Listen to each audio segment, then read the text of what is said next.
ब्रह्मास्त्र परमाणु हथियार है जिसे ब्रह्मा जी के द्वारा बनाया गया था। भगवान ब्रह्मा जी विधाता के साथ साथ एक वैज्ञानिक भी हैं। उनको धर्म और शास्त्रों की संपूर्ण जानकारी है। उन्होंने विश्व की सभी ऊर्जा को मिलाकर एक अस्त्र का निर्माण किया था। ब्रह्मास्त्र मुख्यतः दो अस्त्रों से मिलकर बना है। पहला है ब्रह्मशिर अस्त्र और दूसरा ब्रह्मदंड। ब्रह्मशिर अस्त्र की बात करें तो ब्रह्मशिर अस्त्र ब्रह्मा जी के चारों ओर चार मुख होते हैं। वह ऊपर मुकुट होता है। इस मुकुट की नोक पर ही ब्रह्मा जी के पांचवें मुख के रूप में यह ब्रह्मशिर अस्त्र विद्यमान होता है। यह इतना शक्तिशाली होता है कि इसके अंदर पूरे विश्व को समाप्त करने की अद्भुत शक्ति होती है। इसे समस्त प्रकार की शक्तियों का प्रयोग व उन्हें समाहित करके बनाया गया था, जो अत्यधिक ऊर्जावान अस्त्र है। अब बात करें ब्रह्मदंड की, तो ब्रह्मशिरा अस्त्र के दुरुपयोग को रोकने के उद्देश्य से ही इस ब्रह्मदंड अस्त्र का निर्माण ब्रह्मा जी के द्वारा किया गया था।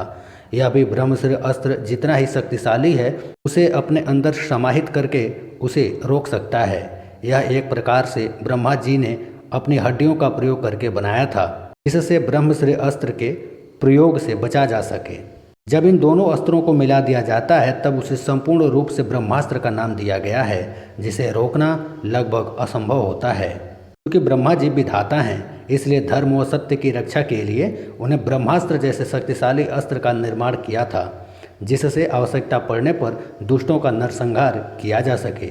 इसका प्रयोग सामान्य या किसी छोटे युद्ध के लिए नहीं किया जा सकता और ना ही इसका इस्तेमाल हर कोई कर सकता है।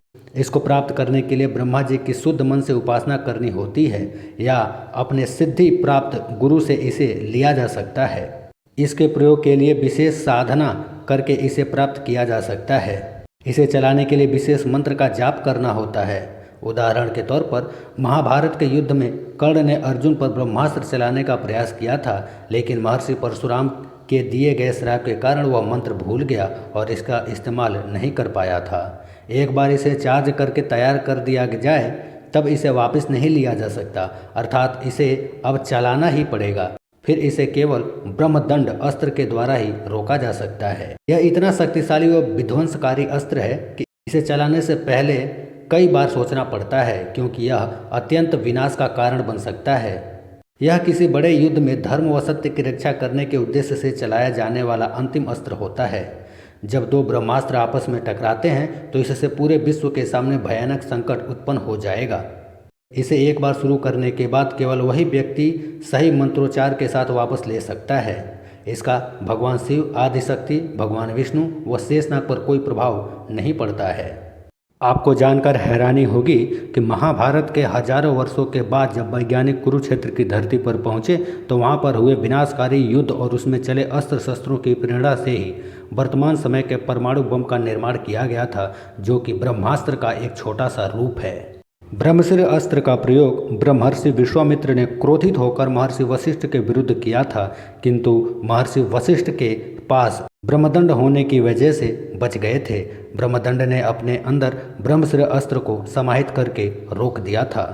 भगवान श्री राम ने कुंभकर्ण से युद्ध के समय उनका मस्तक काटने के लिए ब्रह्मदंड चलाया था, जिससे उसकी मृत्यु हो गई थी।